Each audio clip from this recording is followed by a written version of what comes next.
Hello everyone, my name is Aileen and I'm currently a researcher based over in Ireland with UCD and iCRAG, but I'm also the chair of the Equality, Diversity and Inclusion in Geoscience Initiative, or EDIG. So for the next couple of minutes, I just want to talk to you a little bit more about EDIG in terms of our background, who we are and where we came from, and also our plans. So to begin with, EDIG is made up of volunteers who wanted to learn more about the challenges experienced by other geoscientists related to EDI topics. So originally, EDIG started off as a suggestion for a workshop on unconscious bias for our own research centre after several of us experienced sexual harassment at a large international conference.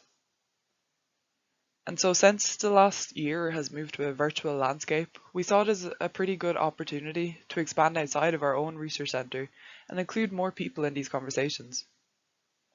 In line with that, we decided to run a free virtual conference and workshop open to everyone.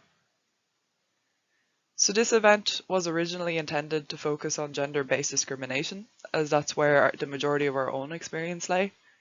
But over the past year, there have been some fantastic online initiatives aimed at challenging our own ideas of what a geologist looks like, and also highlighting the barriers many minoritized geoscientists face. So as we continued our own learning journey, we realized that these challenges are often much more complex and often need to be discussed together. In line with this, we decided to broaden the focus of our conference to include more than just gender-based issues.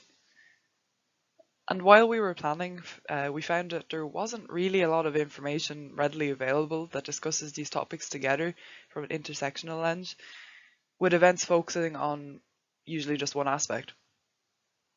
So to help us better understand how to approach and discuss these issues, we decided to run a survey asking people about their own experiences, or lack of, with EDI related topics. So this survey was launched in the summer of 2020 and it received a really great response with 708 participants from 58 countries. And so while the main purpose of this survey was to inform the conference and to learn more about the challenges experienced by geoscientists, we now have a really great resource that we're planning to publish as a report quite shortly. So using the results, we were able to summarize the main trends from the dataset, and we're able to use these to decide on talk topics for each of the sessions for our conference. So the EDIG conference ran over 2 days in December 2020, and we had over 700 registrants for the event. And we also had 14 supporting partners that are outlined on the side of this page, who helped share information about the event and the survey, really helping to boost awareness of our events. So the main body of the conference was split into 3 sessions, focusing on the themes of where have we come from, where are we now, and where are we going, finishing up on a workshop on unconscious bias. So primarily, we wanted to try and provide a platform for learning for ourselves and the wider geoscience community, to help us all come together to make geosciences as inclusive and accessible as it can be. Over the course of the conference, we heard about how much we have progressed, but also how there's still quite a lot to do. And we also heard from several geoscientists on the challenges and barriers to entry and retention, who shared their own personal journeys with us. And we heard a lot of suggestions about how we can all be allies, we can all be supportive, and we can all do something, and how it's really all of our responsibility to take part in these conversations and these actions. The conference really highlighted how complex and intersectional these topics can be, and how many minoritized geoscientists are often excluded from conversations due to this intersectionality. So you can actually rewatch the EDIG conference on our YouTube channel, EDIG Conference, and so most of the recordings are available there, including of our survey results by Dr. Jess Franklin from the EDI committee.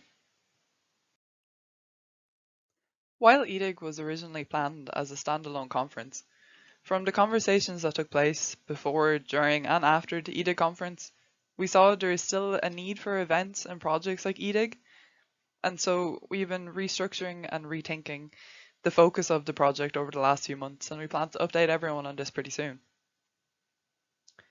In line with that, We were planning on changing our name from Equality, Diversity and Inclusion in Geosciences to Equity, Diversity and Inclusion in Geosciences, which conveniently does not change the abbreviation EDIG.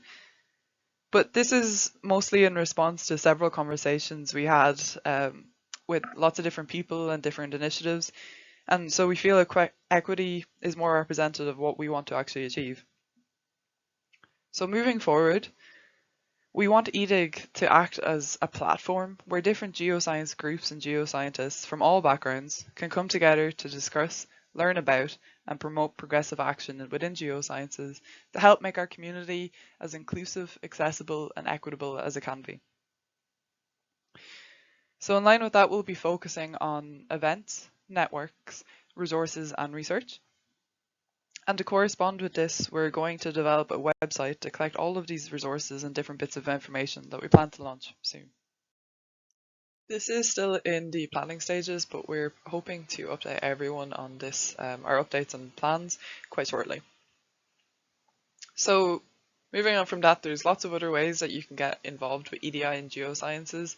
And so I'm just going to mention that if you want to get involved with the EDIG project, we'd love to hear from you, and you can reach us on our email on the slide here, or you can follow us on social media.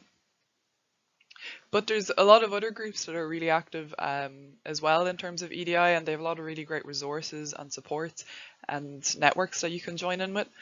And so we've listed a couple of here, and you can also see all of our supporting partners for the EDIG conference on the side.